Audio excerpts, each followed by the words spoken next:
E aí, turminha, tudo bem com vocês? Estamos de volta para mais uma videoaula de Geografia.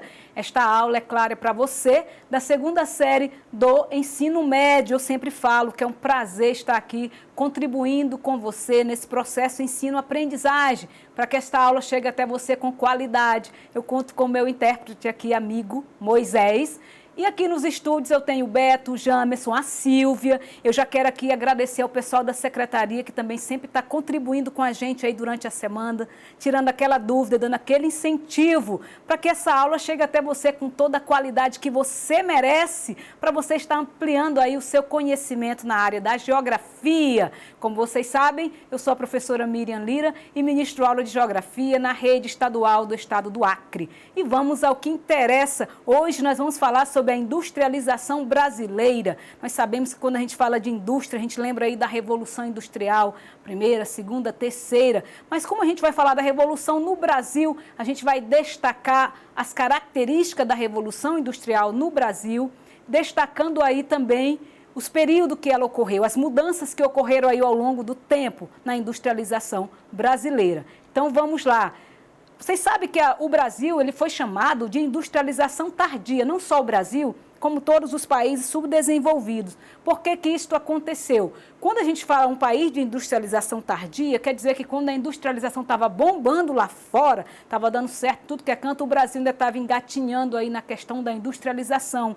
Demorou porque não havia investimentos na área da indústria. O Brasil é um país agrário, assim como a maioria dos países subdesenvolvidos são fornecedores de matérias-primas, trabalham na agricultura, é o forte, né, na economia aí dos países subdesenvolvidos. Então demorou um pouco para que a indústria conseguisse chegar aqui até o território brasileiro. Aí nós vamos conhecer esses períodos da industrialização no Brasil.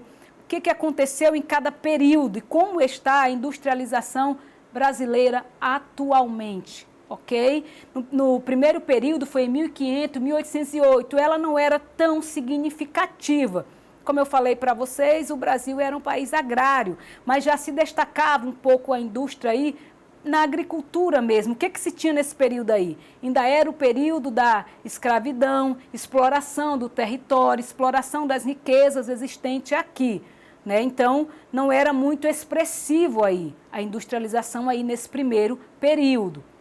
Já no segundo período, ocorreu em 1908 a 1930, houve o quê? A implantação de algumas indústrias no país. Essas indústrias deveriam seguir algumas regras, como o protecionismo econômico, instaurado em 1828.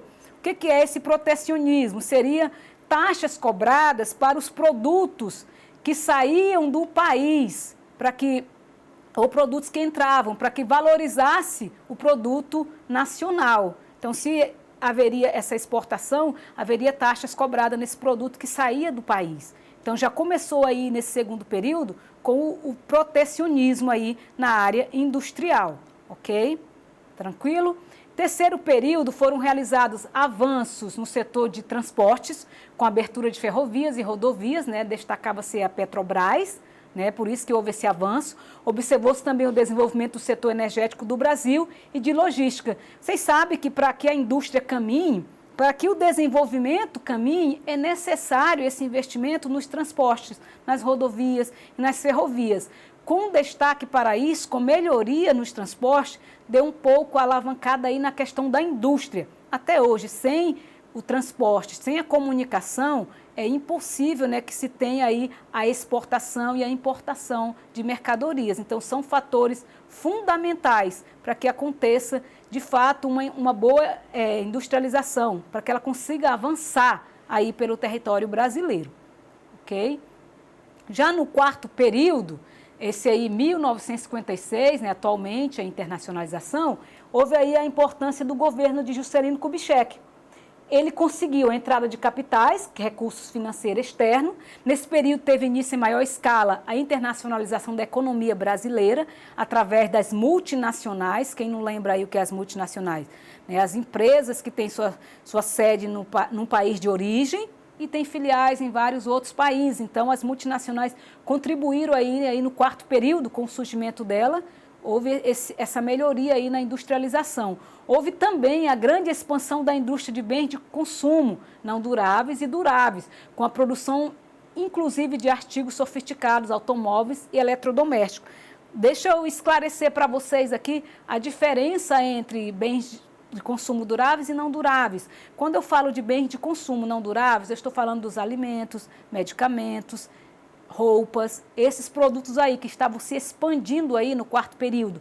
Quando eu falo de produtos duráveis, eu estou falando dos automóveis, eletrodomésticos, eletroeletrônicos. Então, nesse período aí, nós tínhamos esses dois tipos de indústria que estavam se desenvolvendo e ampliando aí no território brasileiro, ok?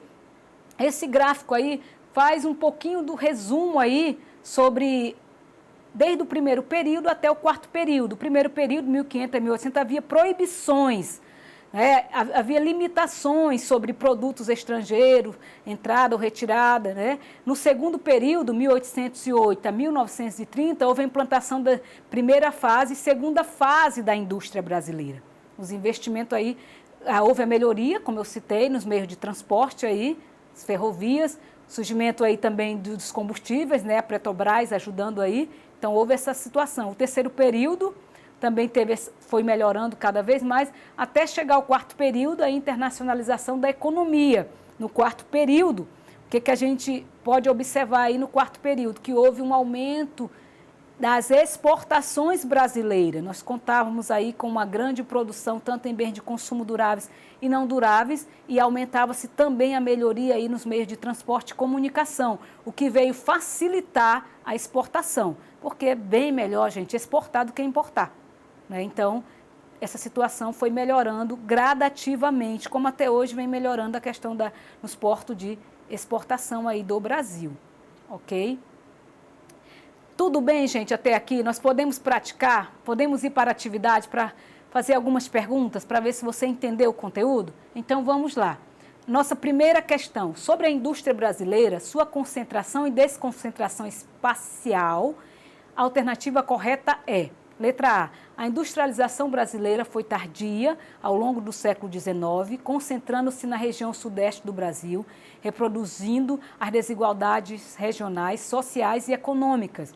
Letra B, no governo de Getúlio Vargas, no período do Estado Novo, a preocupação estatal foi com a indústria de base, com enfoque na produção de energia e setor de transporte. Já no governo de Juscelino Kubitschek, o setor automobilístico teve atenção maior. Letra C, a industrialização como substituição de importações, como capital estatal abundante e mão de obra barata, acontece no Brasil através de indústria de bens de consumo duráveis e com destaque para o setor têxtil e para a produção de alimentos. Letra D, a partir de 1950, como parte do planejamento estatal do governo federal, inicia-se a desconcentração industrial, acentuada depois de 1990, pela crescente abertura econômica e desenvolvimento técnico-científico. Letra E, com a desconcentração industrial, o sudeste brasileiro, principalmente São Paulo, passou por grandes mudanças espaciais e sociais, deixando de ser a área de maior concentração industrial, posto ocupado hoje pelo Nordeste brasileiro. Gente, as opções estão grandes, né? Então, dá mais uma lida aí, para ver se você consegue relacionar aí qual a opção correta sobre a indústria brasileira, né? Em relação à concentração e desconcentração. Concentração é quando ela estava totalmente no mesmo lugar, geralmente começou aí na região sul, sudeste do Brasil.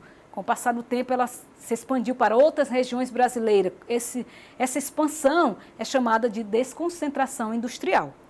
Agora que eu falei um pouco, dá para ir para a resposta, né? Vamos lá. Se você marcou aí a letra B, você acertou. Tanto o governo Vargas como o governo de Juscelino Kubitschek, né, o JK, tiveram uma preocupação política com a industrialização brasileira, né, promovendo investimentos nesse setor aí, né, nos setores aí de transporte, a questão da energia, ok? E o setor automobilístico. Parabéns aí a você que acertou. Dá para fazer mais umas, não dá? Então vamos lá. Questão de número 2. O desenvolvimento industrial brasileiro ocorreu de forma desigual nas diferentes regiões do Brasil, pois houve uma concentração da atividade industrial, particularmente nos municípios de São Paulo e Rio de Janeiro. Dentre outras razões, explicam esse fator. Letra A, a formação de um mercado externo na região sudeste e a criação de casas de importação por imigrantes estrangeiros. B, o domínio da cafeicultura no sudeste, a consequente acumulação de capital e a imigração estrangeira que se dirigiu para essa região. Letra C, o domínio da mineração em São Paulo e a fundação de casas de exportação que tinha como objetivo abastecer o mercado brasileiro de produtos nacionais. Letra D, o desenvolvimento de empresas de extração mineral em São Paulo, que permitiu a acumulação de capital e consequente fluxo de imigrantes que para lá se dirigiu. Letra E, a abolição da escravidão e a concentração da população na região sudeste, fato que estimulou a criação de casas de importação. Dá mais aquela lida rápida que eu vou colocar a resposta para você. Acredito que você acertou, hein? Vamos lá. Bom, se você marcou a letra B, você acertou, né? O domínio da cafeicultura no sudeste e a consequente acumulação de capital e a imigração estrangeira, né? Que se dirigiu para essa região. Então, tudo isso contribuiu para essa questão da concentração e desconcentração industrial e o desenvolvimento industrial no Brasil também. É isso aí, pessoal. Parabéns a você que acertou as duas questões. E chegamos ao final de mais uma aula. Obrigada a você que ficou conosco aí até o finalzinho da aula. Quer ter esse conteúdo? Quer praticar outras questões? Entra lá na plataforma Eduque, amplia aí o seu conhecimento na área da geografia. Você vai encontrar este conteúdo completo e outras questões para você estar praticando. E espero encontrá-los em outras aulas, se Deus assim permitir. Um forte abraço a todos. Fica na paz de Deus e tchau, tchau, galera.